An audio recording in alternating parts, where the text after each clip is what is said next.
तो फिर से आप सभी को एक नए वीडियो पर स्वागत करता हूं। मैं हूं रोशन और आप देख रहे हैं डिजिटल जोन रोशन।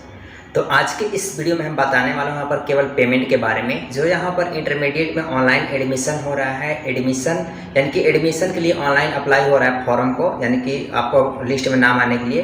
तो उन सभी में बहुत सारे लोगों ने अप्लाई किया और अप्लाई करने के बाद उनका क्या हो रहा है कि पेमेंट फेल हो जा रहा है। कई लोग का पेमेंट ही नहीं ले रहा है और कई लोग इतना बार पेमेंट कर दिए, लगभग 20 से 25 बार पेमेंट कर दिए कि मतलब इतना ज़्यादा परेशान हो गए हैं कि कहना नहीं है। तो इसके लिए मैं आपको आज स्पेशल इसमें आपको केवल पेमेंट के बारे में बताना रहा हूँ कि पेमेंट आपको किस टाइम में करना है और पेमेंट कैसे करना है और किस माध्यम से करना है। जैसे डेबिट कार्ड हो गया, यूपीआई हो गया, क्यूआर कोड के माध्यम से करना है, या आपको इसमें कई ऐसा समस्या है कि पेमेंट आपका कट गया है।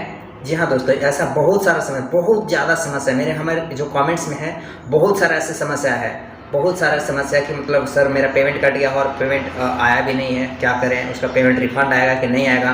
तो यहाँ पर मैं बताने वाला हूँ यहाँ पर इसी के बारे में। जैसे पेमेंट आपका कट गया है तो पेमेंट रिफंड आएगा, क्या होगा, या पेमेंट दोबारा करना होगा, या पेमेंट अपडेट करने के बाद भी पेमेंट नहीं आ पाया। बहुत सारा ऐसी समस्या आया है कि पेमेंट कट गया है उनका और पेमेंट फेल हो गया है। पेमेंट कटने के बाद भी सक्सेस, आपका फोन पे या क्यूआर कोड के माध्यम से आप पेमेंट कर रहे हैं तो हाँ वहाँ पर आपका फोन पे हो या पेटीएम हो या अमेजन पे हो या गूगल पे हो या किसी भी माध्यम से आप पेमेंट कर रहे हैं क्यूआर कोड स्कैन करने के बाद, तो वहाँ पर आपका क्यूआर कोड स्कैन करने के बाद आपका पेमेंट तो फोन पे, गूगल पे वगैरह सब में आपका सक्सेस हो जा रहा है।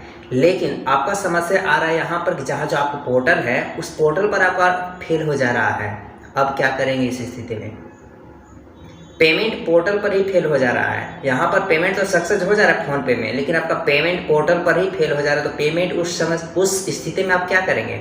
आपका तो अगर बैंक में आप इंक्वायरी करेंगे तो बैंक में तो आपका वहाँ पर बोलेगा कि आपका पेमेंट यहाँ से सक्सेस है, लेकिन आपके पोर्टल पर वहाँ पर इंक्वायरी वहाँ पर जाएगा तो आपको वहाँ पर पेमेंट सक्सेस ही नहीं है। तो आपको क्या करना होगा? आपको हेल्पलाइन नंबर की ज़रूरत पड़ेगा कि आपको और क्या करना है कि दोबारा पेमेंट करना है। तो दोस्तों मैं इसमें आपको बताने वाला हूँ कि यहाँ पर जो आपको पेमेंट करना है, जो पेमेंट आपका कट गया तो पेमेंट ये समझिए इतना कि आपका पेमेंट रिफंड नहीं आने वाला है। पेमेंट रिफंड नहीं आएगा। जी हाँ, पेमेंट रिफंड नहीं आएगा। हो सके तो आपका जो हेल्पलाइन नंबर दिया गया है उस हेल्पलाइन नंबर पर एक बार बात कीजिए। आपको फ़ोन जल्दी लगेगा नहीं, इतना आप ध्यान में रखिए।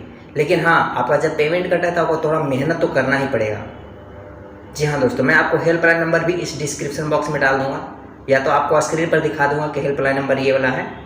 इस हेल्पलाइन नंबर पर बात कीजिए जब पेमेंट आपका कट गया है तो। और कई लोग का ऐसा हुआ कि ईमेल आईडी वहाँ पर गलत डाल दिए हैं। तो ईमेल आईडी गलत डाले हैं तो उसका क्या हुआ? तो दोस्त, आप ईमेल आईडी जब डाल दिए हैं गलत तो वहाँ पर आपको कोई सोल्यूशन नहीं ईमेल आईडी सुधार करने का। आप ईमेल आईडी सुधार नहीं कर सकते हैं, इतना जरूर कन्फर्म रहिए। जब भी आप ऑनलाइन कीजिए फॉर्म तो इतना हड़बड़ में मत अप्लाई कीजिए कि आप सभी डिटेल ही गलत डाल दें। आप डिटेल खुद से गलत किए तो वो आपका सुधार नहीं होने वाला है, यहाँ आप ध्यान दीजिए। तो आप पेमेंट वहाँ पर ईमेल आईडी जब भी डालिए तो ईमेल आईडी सही तरीक़ा से डालिए। वहाँ पर रिमार्क लगाता है यस या नो का। जब अगर आपका ईमेल आईडी गलत होगा तो वहाँ पर क्रॉस रेड कलर में लगाएगा, जब ईमेल आईडी सही हो तो यहाँ पर ग्रीन कलर में लगाता है। आप इतना ध्यान दीजिए जब मोबाइल नंबर इंटर करेंगे और ईमेल आईडी डालेंगे तब। तो देखिए इसमें आपको पेमेंट करने के लिए आपको बता रहा हूँ। यहाँ पर पेमेंट जैसे मान लीजिए आपका फेल हो गया, फोन पे में आपका पेमेंट सक्सेस हो गया, पेमेंट यहाँ पर पोर्टल पर फेल हो गया है, तो उस स्थिति में क्या करना है कि आपको पेमेंट करने के लिए आपको आईडी लॉगिन करना है। और आईडी लॉगिन करने के बाद पेमेंट मोड में जाना है। और पेमेंट मोड में जाने के बाद जिस टाइम में आपने अप्लाई किया था पेमेंट के लिए, यानी जब पेमेंट किया था तो वहाँ पर आपको अपडेट करना है। मैं आपको स्क्रीन पर भी दिखा दूँगा कैसे अपडेट करना है। वैसे मेरे पास अभी तो डॉक्यूमेंट नहीं है किसी का उस तरह का जो मैं आपको करके दिखाऊंगा। अगर वैसा डॉक्यूमेंट हो तो मैं आपको सभी को बताता। तो मैं यहाँ पर ही आपको बता दे रहा हूँ, स्क्रीन पर जाने की जरूरत नहीं है, वहाँ पर मैं यहाँ से ही बता दे रहा हूँ। आप जैसे पोर्टल लॉगिन कीजिएगा, पोर्टल लॉगिन करने के बाद डैशबोर्ड में आइएगा। डैशबोर्ड में आने के बाद यहाँ पर थर्ड नंबर में आपको पेमेंट मोड होगा, फी पेमेंट का, उस पर जाइएगा। और जाने के बाद जितना पर भी आप पेमेंट किया है, जिस टाइम में आपने पेमेंट किया है उस वाला ट्रांजेक्शन आईडी को आप मिला लेंगे एक बार। और ट्रांजेक्शन आईडी मिलाने के बाद पेमेंट को अपडेट करना है। हर एक आधा घंटा 1 घंटा के अंदर आपको अपडेट करना है। 24 घंटा तक आपको अपडेट करना है, 24 घंटे के प्लस में अपडेट करना है। उसके लिए आपको वेट करना पड़ेगा।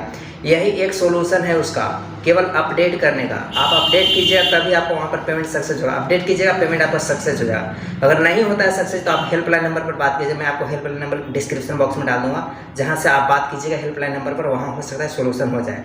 अगर इस स्थिति में अगर आपका सोल्यूशन नहीं हो पाता तो आपको पेमेंट वहाँ पर दोबारा करना पड़ेगा। इसके अलावा कोई उपाय नहीं है। पेमेंट वहाँ पर आपको दोबारा करना पड़ जाएगा। और पेमेंट वो जो पहले वाला कट गया है पेमेंट आपको वापस नहीं आएगा, इतना आप ध्यान दीजिए।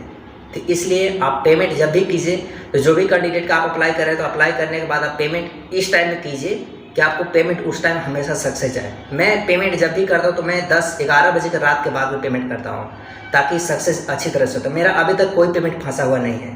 तो आप इतना ध्यान दें कि आपको 10 बजे रात के बाद आप पेमेंट करेंगे और बिल्कुल नेट सही होना चाहिए। और पेमेंट आपको मॉर्निंग के टाइम में करना हुआ तो आपको मॉर्निंग टाइम में 4 बजे के बाद यानी कि 4 बजे से लेकर आप 6 बजे सुबह तक आप पेमेंट कीजिए, कोई दिक्कत नहीं आएगा। इतना ध्यान दीजिए। अगर इस टाइम के बाद अगर पेमेंट करते तो आपको रिस्क बहुत ज़्यादा जरूरी है, रिस्क बहुत ज़्यादा होगा। तो इसलिए आप पेमेंट कीजिए तो उसी टाइम पर कीजिए पेमेंट, आपको बेटर रहेगा। और जिसका पेमेंट कट गया उसका पेमेंट वापस नहीं आएगा, इतना ध्यान दीजिएगा। और जिनका पेमेंट कट गया है पोर्टल पर और यहाँ पर पोर्टल पर सक्सेस नहीं हुआ है, फ़ोनपे वगैरह में सब आपका पेमेंट कट गया है, तो आप अपडेट कीजिए। अपडेट के अलावा कोई उपाय नहीं है। और पेमेंट अब किस मोड से करेंगे तो आप QR कोड मोड मत कीजिएगा। आप पेमेंट जब भी कीजिएगा तो आप डेबिट कार्ड के माध्यम से कीजिएगा। डेबिट कार्ड में 3-4 रुपये अधिक लगेगा, लेकिन हाँ आप इतना भी एग्जाम्पल में समझ लीजिए, अगर महंगा सामान मिलता है आपको, अगर आपको सामान महंगा मिलता है तो उसमें कुछ न कुछ खासियत ज़रूर होता है।